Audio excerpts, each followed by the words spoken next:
Good evening and welcome to the career shaper.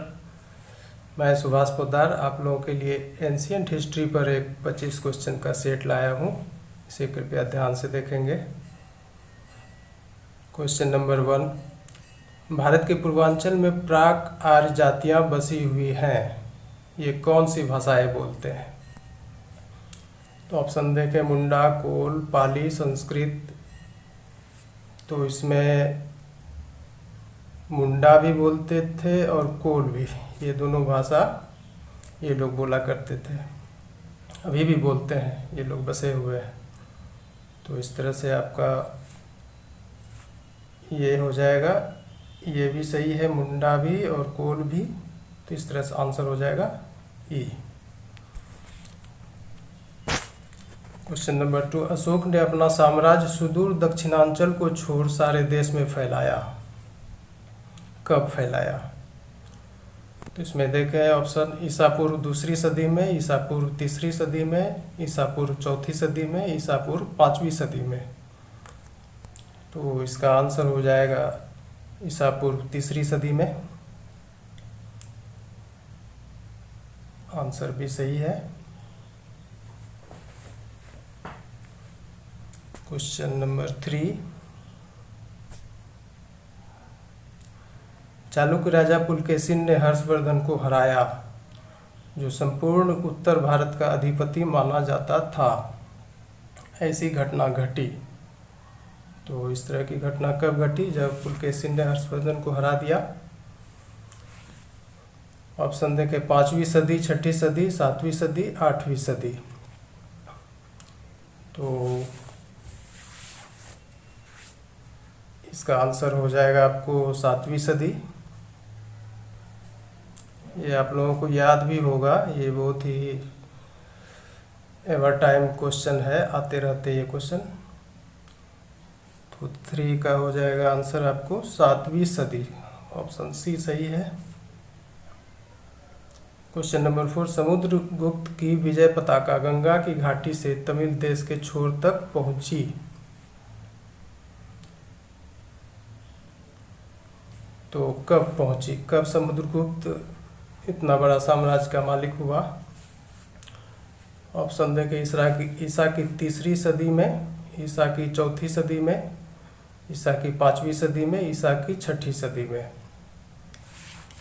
तो समुद्रगुप्त अगर याद होगा आप लोगों को तो इसका आंसर बी जाएगा, ईसा की 4थी सदी में। क्वेश्चन नंबर 5, प्राकृत देश भर की संपर्क भाषा, जिसको लिंग्वा फ्रैंका बोलते हैं, का काम करती थी। अब ये संपर्क भाषा प्राकृत था कभी प्राचीन टाइम में। तो ऑप्शन देखें, ईसा पूर्व 2री सदी में, ईसा पूर्व 3री सदी में, ईसा पूर्व 4थी सदी में, ईसा पूर्व 5वीं सदी में। तो प्राकृत है तो 3री सदी होना चाहिए, इसका आंसर 3री सदी होगा। इस तरह से इसका आंसर होगा option B.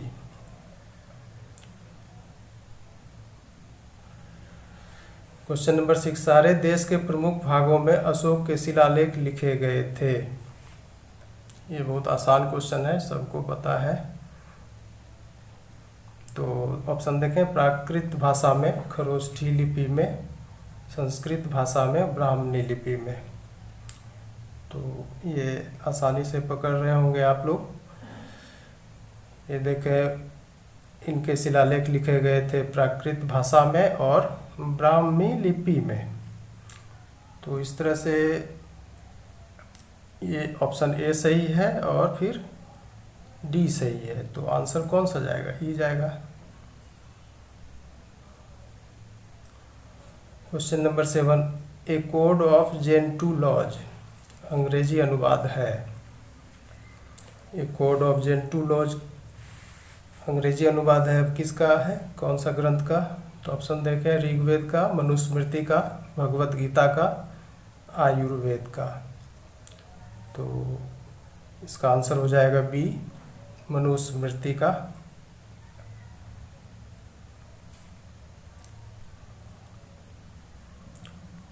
Question number 8, Calcutta में एशियाटिक सोसाइटी ऑफ बंगाल नामक शोध संस्था की स्थापना हुई। तो कब हुई? ऑप्शन देखें 1776, 1780, 1784, 1785। तो इसका आंसर हो जाएगा सी 1784।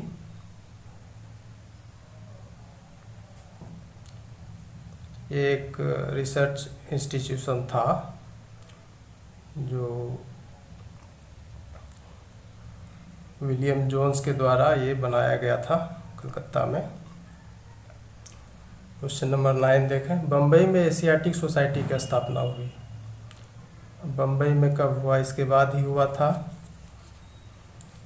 तो ऑप्शन देखें 1776, 1784, 1804, 1823। तो इसका आंसर हो जाएगा 1804 में।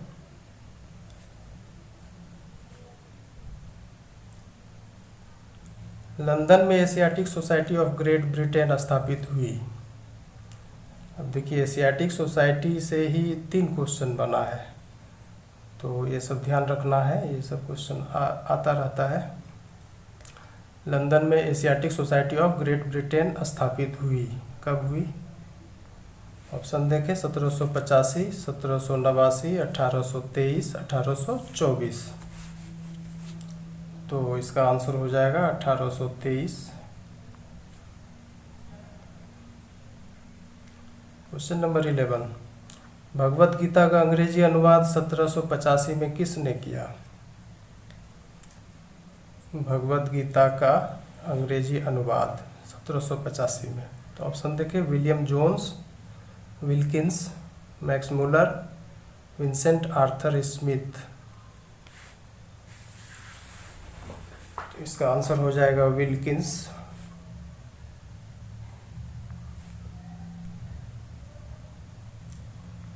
क्वेश्चन नंबर 12, कालिदास का नाटक अभिज्ञान शाकुंतलम का अंग्रेजी में अनुवाद किसने किया? तो ऑप्शन देखें विलियम जोन्स 1789 में, विल्किंस 1789 में, विलियम जोन्स 1785 में, विल्किंस 1785 में।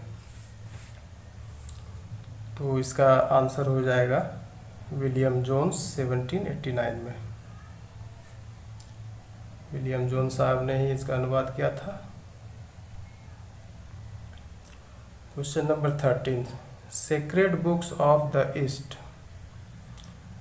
के बारे में सत्य कथन का परीक्षण करें। Sacred books of the east लिखा गया था मैक्स मुलर के देखरेख में। तो ऑप्शन पे जाए, मैक्स मुलर के संपादकत्व में विशाल मात्रा में प्राचीन धर्म ग्रंथों के अनुवाद का यह संग्रह है। इस सीरीज में केवल प्राचीन भारतीय धर्म ग्रंथ ही शामिल किए गए हैं। इस सीरीज में कुछ चीनी और ईरानी ग्रंथ भी शामिल किए गए हैं।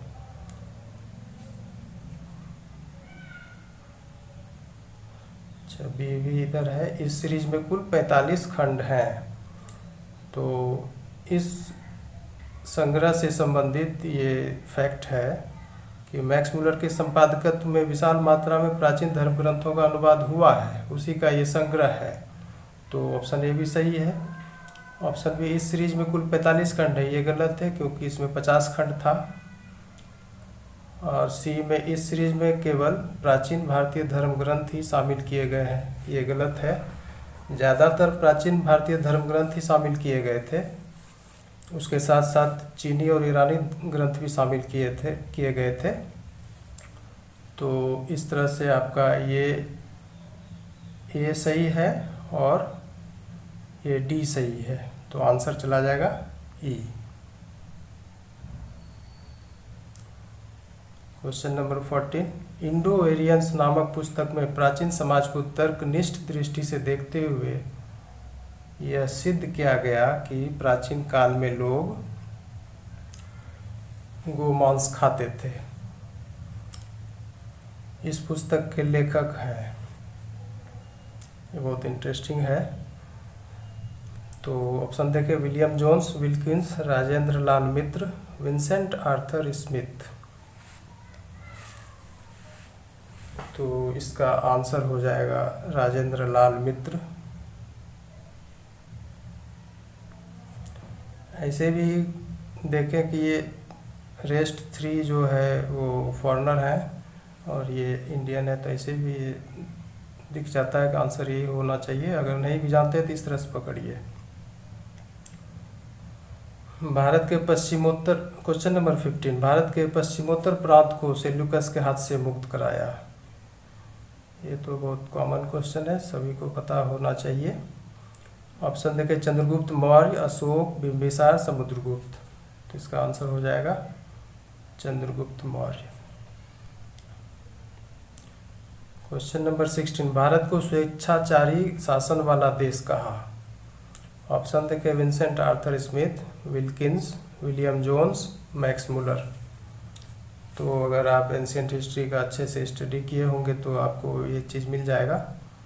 विंसेंट आर्थर स्मिथ का भी यही कहना था, जो अर्ली हिस्ट्री ऑफ इंडिया लिखे थे, और मैक्स मुलर का भी कहना था कि यहाँ के लोग स्वेच्छाचारी शासन के आदी हो गए हैं। तो इस तरह से इसमें 2 सही है, एक ऑप्शन ये सही हुआ ए और एक डी। तो इस तरह से आंसर आपका चला जाएगा ई।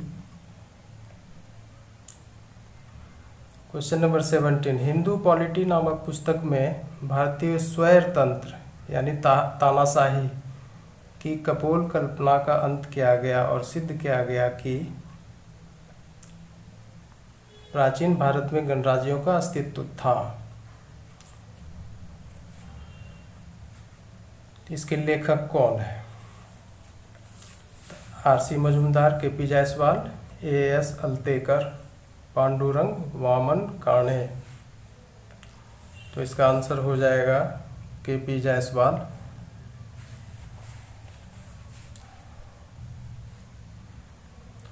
सेवनटीन का हो जाएगा के.पी. जायसवाल। पहले इस तरह का ये राइटर लोग को चैलेंज मिला हुआ था ब्रिटिश राइटर लोगों से कि वो भारत को अपने तरीके से डिफाइन कर रहे थे। तो फिर ये अपने देश के राइटर लोग आए और फिर उन्होंने भी खोज के अपने देश के बारे में सही जानकारी दिया। तो question number 18, wonder that was India के लेखक हैं। ऑप्शन देखें, VA. Smith, Max Muller, AL. Basham, DD. Kosambi. तो बहुत ही फेमस बुक है ए.एल. वासम का।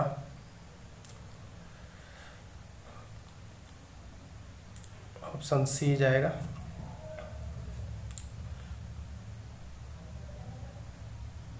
क्वेश्चन नंबर 19, बुद्ध की पहली प्रतिमा बनी है, किस शैली में बनी है? उसी पर क्वेश्चन है।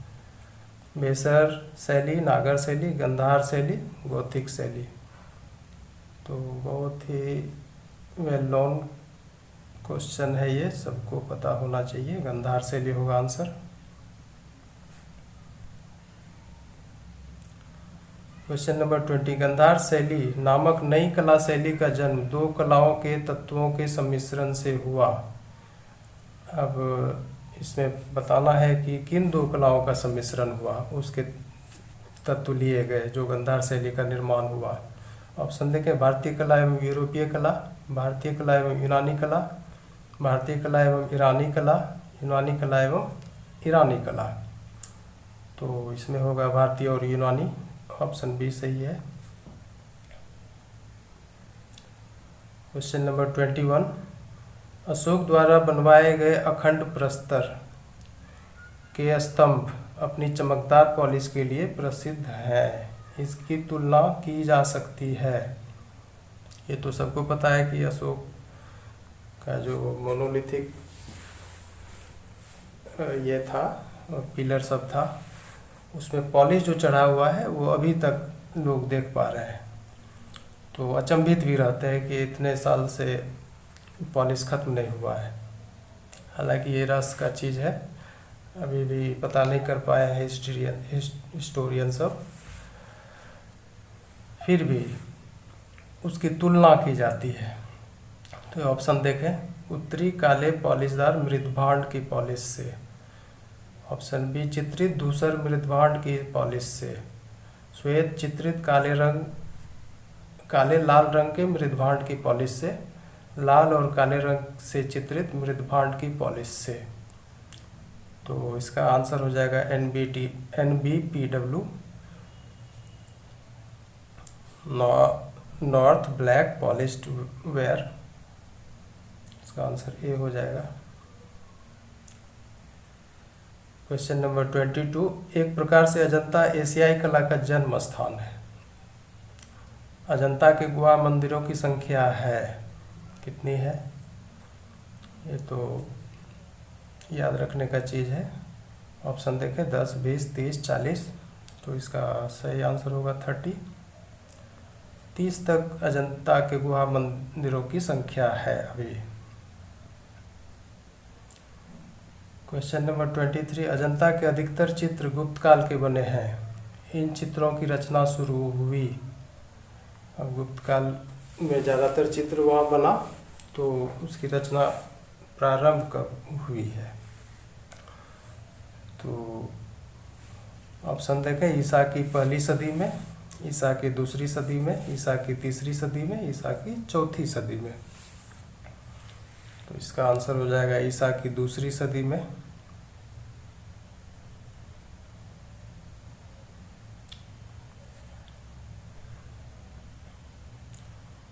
क्वेश्चन नंबर 24, अजंता के चित्रों के विषय लिए गए हैं।